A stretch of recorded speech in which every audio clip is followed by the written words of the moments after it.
Hey folks, this is Matt Rainwater, and today we're going to be reading Trailer Park Warlock episode 23, right? Yeah, 23.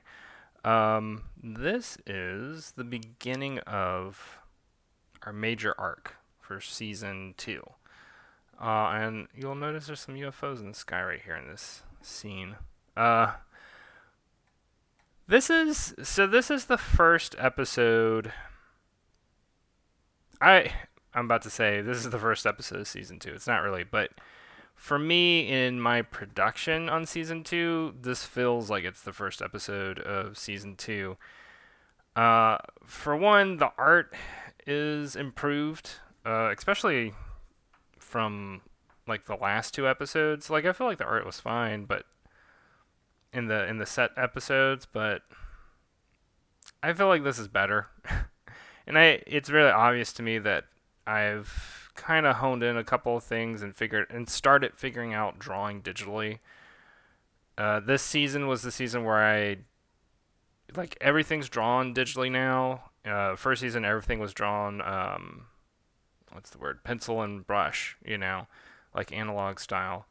And so there's a pretty vast difference, I feel like, in terms of the amount of detail, the amount of refinement in drawing.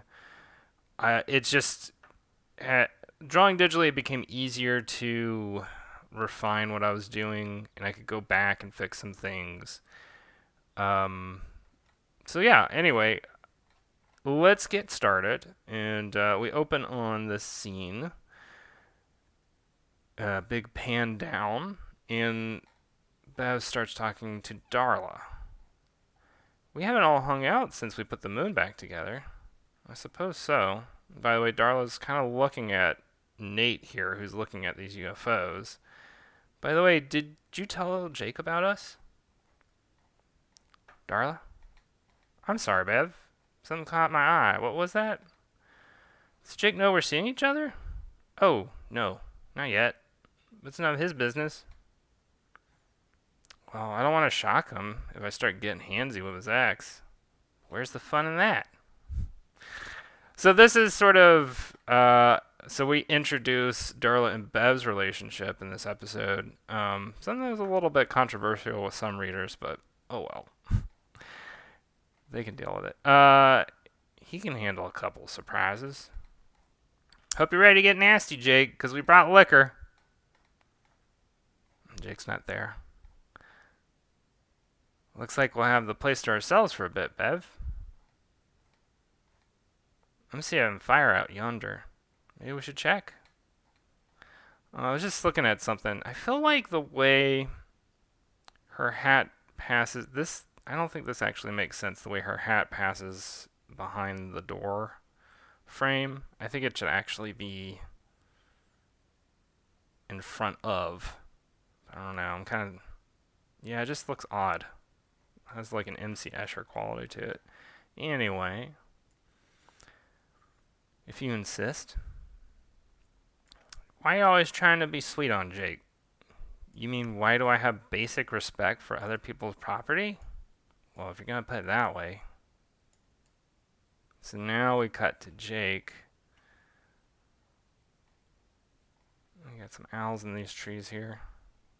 Jake is reading or looking at a book.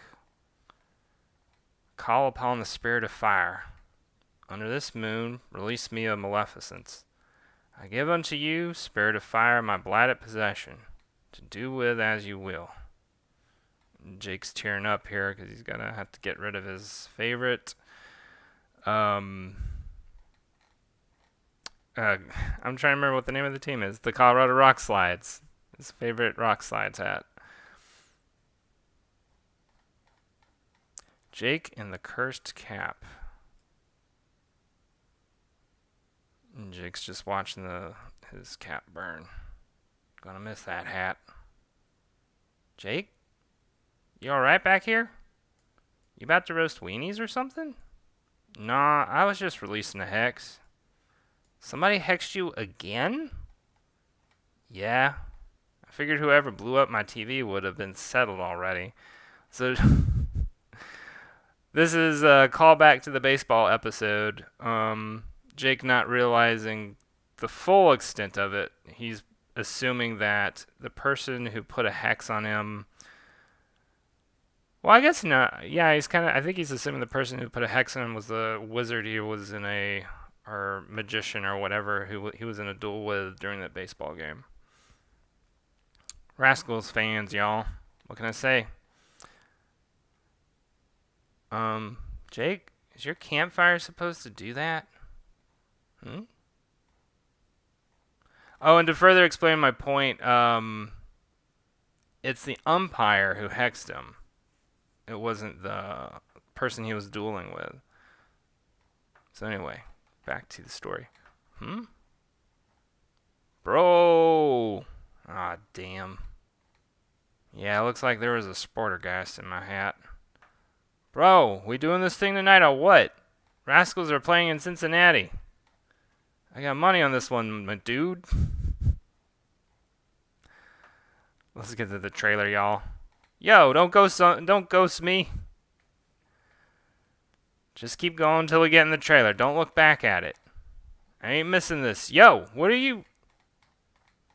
Darla, give me my yellow paint. Acrylic or enchantant? Enchantant. Why is that a weird word for me to say? Acrylic or enchanted? Never mind, I'll get it.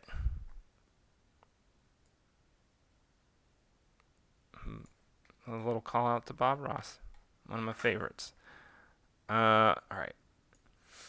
And then Jake paints a sigil here. Pretty basic looking sigil.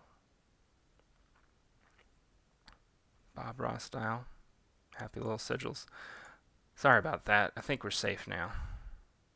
Yeah, but where the hell's that thing gonna go? You want to just hang around the trailer all night? Sportergeist blew away after a bit. So they go faster if you... Game time, bro! Get your drink on! Jake, what do we do now? Just leave it be, Darla. He's here for me. You got any corn chips sitting around this stank hole? The sportergeist is making like a huge mess. Later, y'all. What are you gonna do? Watch the damn Rascals play in Cincinnati? Bro! Everybody likes the sportergeist. Me too. I'll be here tomorrow if y'all want to give it another try. Sure thing. So, Bev, your place or mine? Mine. I feel like I need to burn some sage or something. You think Jake's gonna be alright?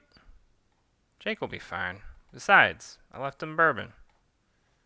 That'd take the edge off a pesky house guest. Couldn't hurt. So, I put a lot of work into those rocks. That pavement, or whatever you would want, that road in that trailer park is just paved entirely with rocks. Anyway. No, I was just thinking, because it's interesting to think about, I don't have a very good map of that trailer park on my mind yet, necessarily. I have a good map of, like, all of the areas surrounding Jake's trailer and Nate's trailer, but not really, like, the entire area itself. I should do that at some point, just to better kind of make it work in my head, if that makes sense. Anyway, just a little thinking about it. So anyway, yeah, it's I like the sportergeist, of course. A really funny character. I like to see the start off of Darla and Bev's relationship. I mean, here's the thing, and this is, I think, a fair critique a couple of people have given, which is that it kind of just happens, and it would have been nice for there to be build up or something, and it's kind of like, well, it's season 2, and here we are. And I think for me, it was more about this part of the story that I wanted to focus on is what Darla and Bev will be doing later on. That's like all action oriented. That's all like oriented around dealing with what happens to Jake, right? And I wanted to also get into the gags and all that stuff. So, like, ultimately, maybe I rush something that's kind of important, especially because Darla and Jake's relationship isn't like really well understood from season one. We kind of just it's kind of just implied in this episode that they broke up, and a lot of people just assume that they were together or dating all through season one, and it's like, well, they're kind of on again, off again in my mind. Um, but I never was like explicit about it, and so that I could see as being,